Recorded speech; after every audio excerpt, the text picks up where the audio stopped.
Hello and welcome to the latest Lukozer retro game review video, and for this one it is something rather different. This is Astron Belt, which was released in 1983, the coin-op. You weren't going to be playing this on a home computer in 83, and this is one of the Laserdisc arcade games that started appearing in 82. Indeed, this game was supposed to be released in 1982, but software and hardware issues, mostly just bugs, meant that it was delayed and it didn't actually appear until 1983. It was, well, so many people believe, this was planned to be the first Laserdisc game released.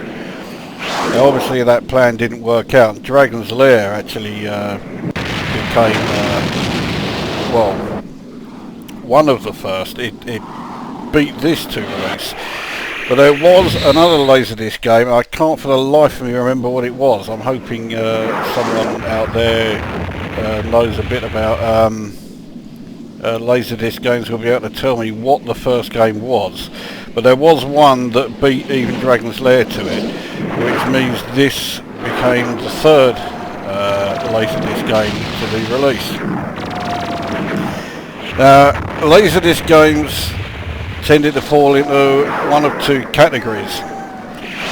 You had the likes of Dragon's Lair and Space Ace, and later on you had Dragon's Lair 2 and you had Super Don Quixote, and there were several others as well. And they worked by basically having a single like animated, I guess like an animated feature film. And in order for the feature film to run through, you had to move at the right time, corresponding with whatever was happening on screen at the time there. If you got it right, the animation carried on. If you got it wrong, it would cut to a like losing a life sequence, and then it would start off again from there. This falls into the other category where the Laserdisc footage is basically played in the background, and then there is a computer graphics overlay that is set on top of it, and what you're actually playing is the computer overlay with basically the Laserdisc providing some fancy backgrounds. Now, some Laserdisc games were quite blatant about this. If you ever see games like Mach 3 and Firefox, those two in particular, everything that you are doing is done via the overlay. The actual Laserdisc content is providing nothing but a background. This is a lot more sophisticated, as you can see. Yes, okay, it has the computer-generated overlay there, but when you are attacking something, you are actually firing at ships which are shown on the Laserdisc projection. It's not a computer-generated part that comes along in front of it. In some sections, you will get interaction with computer-generated parts attacking you, i.e. if these ships then fire at you. And in some areas where you have like a canyon part, there are these sort of mine-like things that fall towards you, and if they hit you, then yes, you've gone. Now, unfortunately, and as you may already be seeing, the Daphne emulator comes with a version, well, actually it doesn't come with this, but the version that I've been able to get doesn't have a very good file that is telling you where or telling the game where the clips are supposed to start and finish, and consequently the video part goes a bit fucking haywire, playing clips that are completely out of sequence, and you're firing at things which, there you go, perfect illustration. Something exploded, but there was nothing on screen to shoot at. So it does sometimes get a bit, bit fucked up. That is a problem with the Daphne emulator. That's not a problem with the game. When you were playing the game at the arcades, this didn't happen. So right, let's get a game underway anyway, and let's see how it goes. Now, what I'll do is I'll put in 2 credits, and I'll do a continuous play, so that as soon as I lose my first credit, the second credit will take over. So you may recognise this intro as appearing in Star Trek 2, the Wrath of Khan. It's not the only footage. So, yep, you are this ship firing away. If you do manage to destroy the enemy ship like such, the explosion is absolutely enormous. If they get too close, they will fly into you, so you have to avoid them. Yeah, these fuckers are flying way too fast, but here we go with the slightly buggered up disc. Okay, that worked. That was alright. Now, when this game came out, as I say, in 1983, I didn't hear anything there, but there you go. Yeah, when this game came out in 1983, the Commodore 64 was brand new. Well, pretty new, it was only a year old, and we had only just got ours. So I was playing games like Hungry Horace and Grid Runner and Motormania and thinking, yeah, these are great. And then I would go down the arcades and see this, and I just think, holy shit. And this was like nothing we had ever seen before. Of course, it does help if the video file is working, which this one most definitely is not. So yeah, I ended up losing life there. We didn't even see the animation. It's just completely fucked up. So this isn't showing the game in its best light, mind you. I say this is the Daphne emulator doing this. I was really hoping it wouldn't fuck up this badly. There are no shortage of Astron Belt videos on YouTube that show the game in this sort of fucked up state. I've only seen one Astron Belt video where the game ran as it was supposed to. Now see, that worked. So this is becoming more of a review of the sort of condition that the Daphne emulation is in. Here we are again with this part from Star Trek 2. The film footage used in this game actually comes from 3 different sources. In fact, actually it came from 4 different sources. This is from a Japanese-made film that was released in 1979 called Message from Space. Other footage, as I've already said, came from Star Trek 2, The Wrath of Khan. Other footage came from the film, fuck it, I can't remember. What was it? The Last Starfighter, I think it was. Oh, fuck. Okay, well that did work as it should.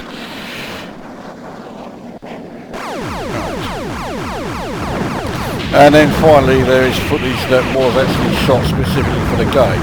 Now this is normally one of my favourite areas because you're just completely laying waste to this base here. But because the video is completely borked up, it's yeah, it's just showing fuck knows what. It's just all over the fucking place. So what I plan to do is once this game, or once I've had this go, it's over, I'm going to reset the emulator because I think part of the problem was that I let the background demo mode run too long. So that worked, but it's not exactly a great thing to be, you know, having to say, oh yeah, that bit actually works when the rest of it isn't. That bit works as well, but again, it's taking too long to come to the end.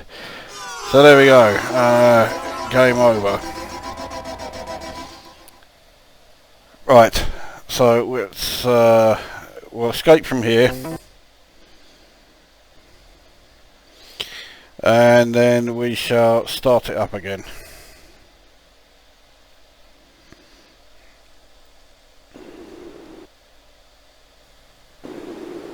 Here we go, it doesn't take long to warm up. So, right, we'll start straight away.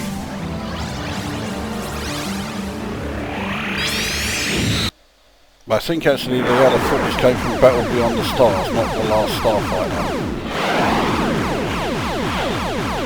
This is giving me a much more vivid area, so that's now working okay. That didn't.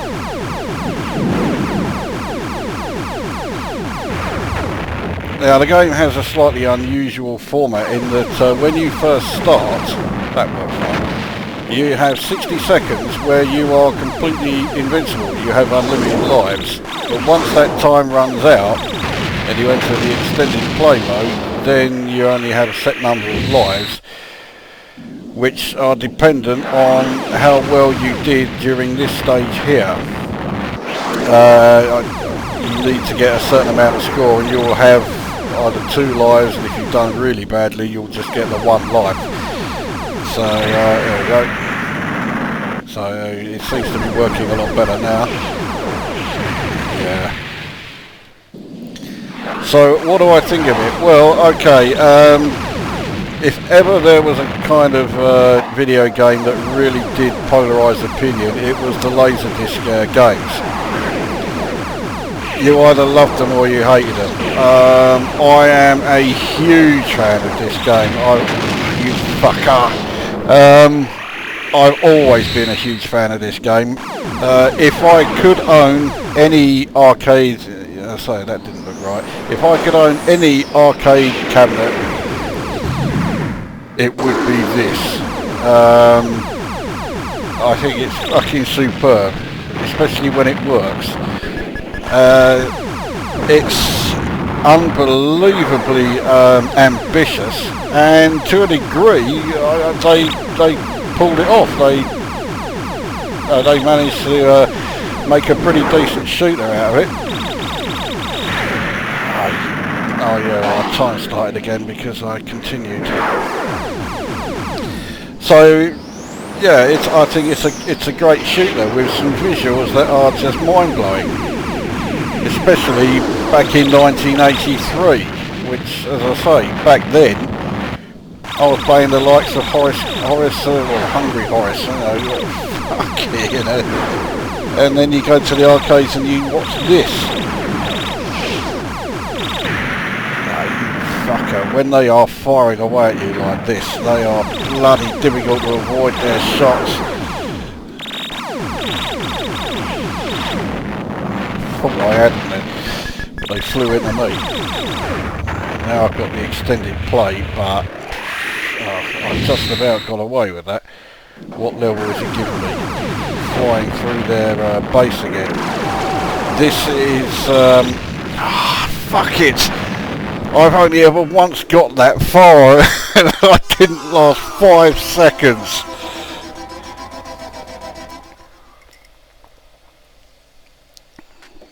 Right, bollocks to you, I'll have another go. No, I'm not putting in my name. Fuck off. Right, here we go. Well, I shouldn't be starting. Oh yeah, actually yes. I was able to continue. So here we go. Come on, blow up the enemy base.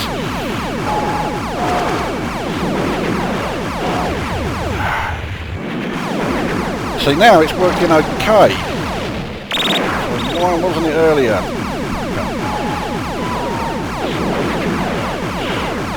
I thought I had it then. Okay, I did. It just caught up a little bit later. And now it's taking me back to old Russell Khan level again. So yeah, graphically, I mean the graphics on your ship are fine. obviously can't really class the backgrounds as graphics, film footage. But yeah, graphically I think it's great. I think the sound effects are great. I love the enormous explosions, and they sound as good as they look.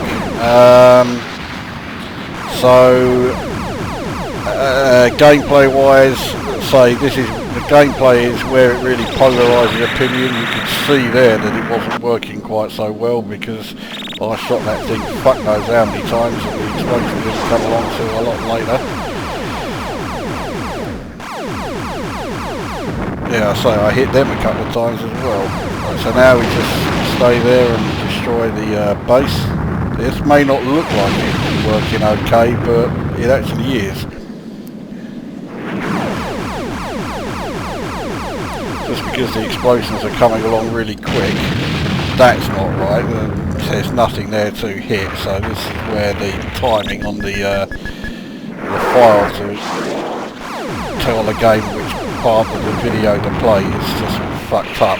So I need to get a better file with the correct timings. If I can find that, then this would be a perfect rendition.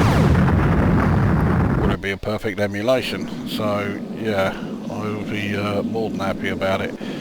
So if you do have a file that lets this sorts the timing properly, then I am very keen to get hold of it, if that is in any way possible. Because as you can see, the video is now fucking up again. Yeah, nothing exploding there, or there.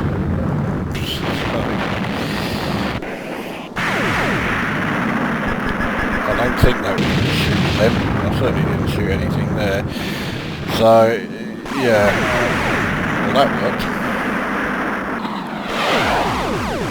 So, yeah, my score is entirely, that's the end, yeah, that's the main ship that you're meant to attack. Which, well, clearly I got. I think I also need to avoid it so that, okay, well, I did avoid it.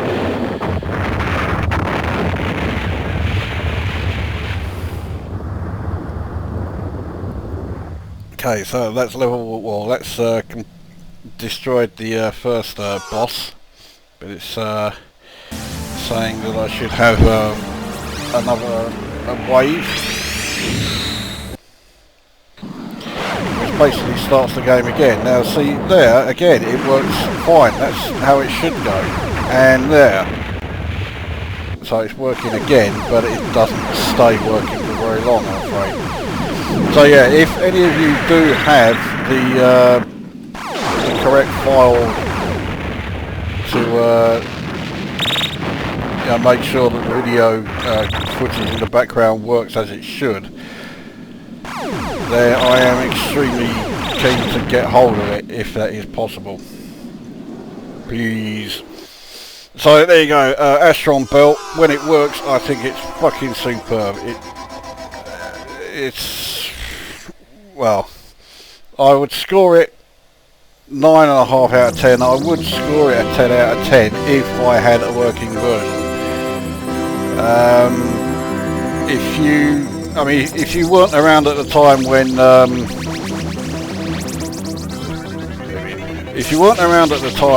Laserdisc games came along, you're probably looking at this thinking, wow, that looks really shit. But if you were around back in the day and you remember when the Laserdisc era came about and how it just totally transformed arcade games, you've got to at least have some admiration for it, even if you didn't like playing the game. As it is, I love playing the game, and I still love playing the game. I'd love it even more if it worked properly. So there you go. That is Astron Belt, the Laserdisc arcade coin-op. 9.5 out of 10. I will be doing more Laserdisc games. Hopefully they won't have the same issue. In fact, I've tried 3 others and they don't have this issue, so I'm hoping this is something that is... Actually, I'll tell a lie, one of them does. Mind you, that's because that other one is a sequel to this. After Astron Belt, a year later the sequel came out, which was Galaxy Hunter, I think, or something like that. And I dare say I'll be reviewing that at some point. So right, so well, there we go then. So that's the first Laserdisc game done. Bit of a disjointed mess, but that's not the fault of the game, that's the fault of the emulator. So that brings this video to an end, and we will see you at the next one.